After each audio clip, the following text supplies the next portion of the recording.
Ocean gate සමාගමේ Titan සබ්මැරීනය අධික ජල පීඩනය හමුවේ පිපිරී ගිහින් බවට මේ වෙද්දී උපකල්පනය කරලා තියෙනවා. ඒ කියන්නේ මේ වෙද්දී ඔබ බොහොමයක් විස්තර කියවලා අහලා ඇති. ඒත් අද මේ වීඩියෝවෙන් අපි කතා කරන්න බලාපොරොත්තු වෙන්නේ ටයිටන් අනතුරු සම්බන්ධව නම් නොවේ. ඒ නිසා විශේෂ අවධානයකට ලක් වුණු සබ්මැරීනය පාලනය කරන්න භාවිතා කළ Logitech F710 wireless gamepad එක ගැනයි අද මේ සෙෂන් එකෙන් අපි කතා කරන්නේ.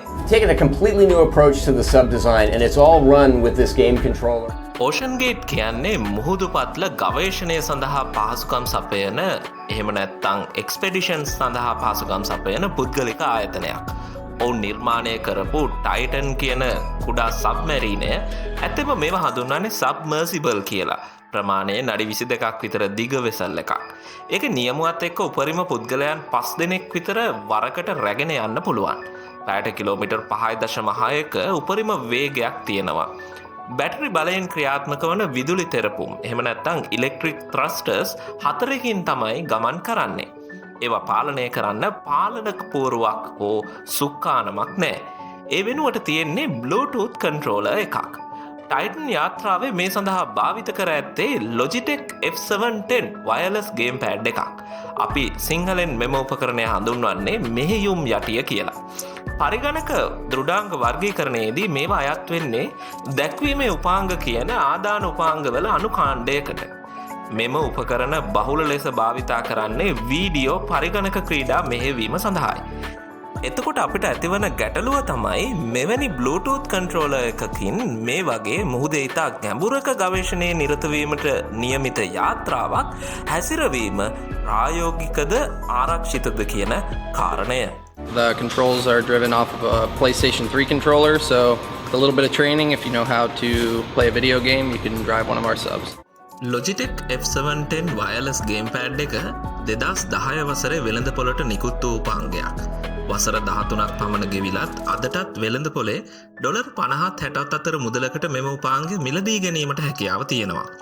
2.4 GHz wireless control එකක් වන මෙම උපාංගය Windows, Android සහ Chromebook මෙහෙයුම් පද්ධතිවල ක්‍රියා කිරීමේ හැකියාව පවතිනවා. පරිගණක ක්‍රීඩා හැසිරවීම සඳහා මෙහි බොත්තම් 12ක් අන්තර්ගත වන අතර හැප්ටික් ෆීඩ්බැක් පහසුකම්ද සලසා තිබෙනවා. ඒ කියන්නේ ගේම් ප්ලේ එකකදී ඊට උචිත වන ලෙස කන්ට්‍රෝලර් එක වයිබ්‍රේට් වනවා ඔබට දැනිය හැකියි. Logitech F710 wireless gamepad එක Titan submersible එක වෙනුවෙන්ම හදපු උපාංගයක් නොවන බව අපට දැන් පැහැදිලි. ඒ නිසා Ocean Gate ඉංජිනේරුවන්ට මෙම gamepad එක Titan යාත්‍රාවේ මෙහෙයුම් පරිගණකය සමග භාවිතා කිරීම සඳහා custom firmware එකක් ඇතුළත් කිරීමට සිදුව තිබෙනවා. ෆර්ම්වෙයා එකක් කියන්නේ නිහිත පරිගණක පද්ධතිවල එම දෘඩාංග වලට වෙනත් උපාංග සමග සංනිවේදනය කිරීමට සහ එහි ක්‍රියාකාරීත්වය සඳහා ඇතුළත් කර ඇති මෘදුකාංග විශේෂයක්.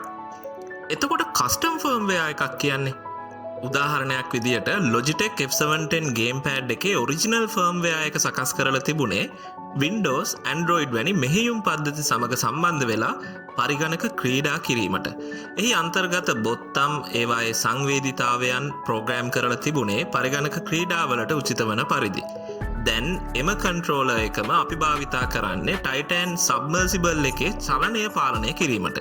ඒ සඳහා කන්ට්‍රෝලර් එකේ බොත්තම් සහ අනෙකුත් පිරිවිතර රීප්‍රෝග්‍රෑම් කිරීමයි කස්ටම් ෆර්ම්වෙයා එක හරහා සිදුවෙන්නේ. මතක තියාගන්න ෆර්ම්වෙයා එක පිහිටලා තියෙන්නේ කන්ට්‍රෝලර් එකේ.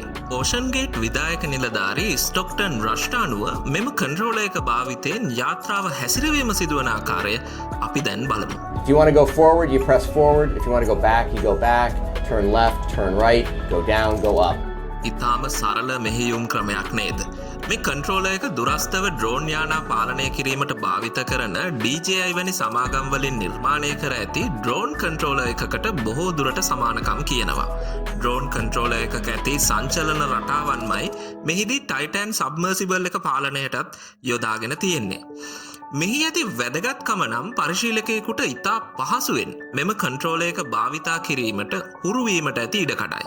Ocean Gate සමාගම සැලසුම් කර තිබුණ පරිදි Titan යාත්‍රාව පර්යේෂණ චාරිකාව සාර්ථක වූවා නම් මෙවැනි මගීන් රැගත් ගවේෂණ චාරිකා විශාල වශයෙන් සිදු කිරීමට ඔවුනට අවස්ථාව සැලසෙන්න තිබුණා. එහෙම වුණා නම් ඉතා පහසුවෙන් භාවිතයට හුරුවෙන්න පුළුවන් කන්ට්‍රෝලර් එකක් තිබෙන එක අමතර වාසියක්. නමුත් අවාසනාවකට එම යාත්‍රාව අනතුරකට මුහුණ දුන්නා. එතකොට මේ වගේ වයර්ලස් ගේම්පෑඩ් එකක් පරිගණක ක්‍රීඩාවලින් පරිබාහිර රියල් වර්ල්ඩ් ඇප්ලිකේෂන් එකක් සඳහා භාවිත කරපු එකම අවස්ථාව මේකද? නැහැ. හුඟක් අයට මේ පුදුමයක් වුණත් අද වනුවට බොහොමයක් මිනිසා විසින් හැසිරවීම් කළ යුතු කාර්යන්වලදී මෙම උපාංගය ඉතා හොඳ සහ ලාභදායී ආදේශකයක් ලෙස භාවිතා වෙනවා.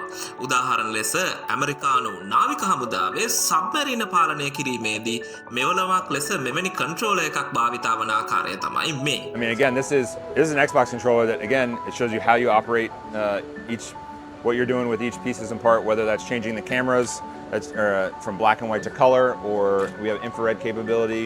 We have a number of different filters, again, to where we can use the periscope to accomplish a mission, and then most importantly, be able to keep the ship safe when we're periscope depth. You'd be surprised at the number of times sailors will come in, new junior officers, having never operated the periscope, and just the intuitive nature of how this operates, whether you're zooming in, changing color or cameras or whatever the case is, it's very intuitive. Much more so than the previous joystick. And the other benefit is the previous joystick was not cheap through the supply system. It was probably about $5,000. And these are like $60, right? මීට අමතරව මෙම තාක්ෂණය ඇමරිකානු ගුවන් හමුදාවේ flight සිමියුලේටර් programme සඳහාත් ස්නායු ආබාධ නිසා අත්පා චලනය කිරීමට නොහැකි රෝගීන් වෙනුවෙන් චලන සිදු කර ගැනීමටත් උපකාරී වන අවස්ථා දැක ගන්න ලැබෙනවා. ඉතින් මෙවැනි නව්‍ය තාක්ෂණයන් ගැන තවත් කතාබහකින් හමු වෙනකන් අදට සමුගන්නවා. ඉතින් ටෙක් ගුරුතුමා YouTube නාලිකාව සබ්ස්ක්‍රයිබ් කරන්නත් අමතක කරන්න එපා.